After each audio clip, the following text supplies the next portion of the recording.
তেল দিচ্ছি বুঝলে, লবণ আর হলুদ দিয়ে মাখিয়ে রেখেছি। এবার সুন্দর করে ভাজবো, আলু দিয়ে টমেটো দিয়ে সবকিছু দিয়ে ঝোল করবো বুঝলে আজকে। ট্যাংরা গুলো খেতে হবে না,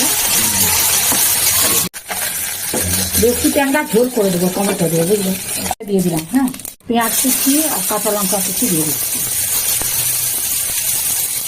টমেটোটাও দিয়ে দিচ্ছি, দিলাম কাশ্মীরি লঙ্কার গুঁড়ো, লবণটা দিয়ে দিলাম, হ্যাঁ দিয়ে দিলাম,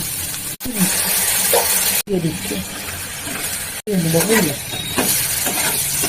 সব কিছু দেওয়া হয়ে গেছে, শুধু জলটা দিয়ে দিচ্ছি, গরম জল ট্যাংরা মাছগুলো দিয়ে দিচ্ছি।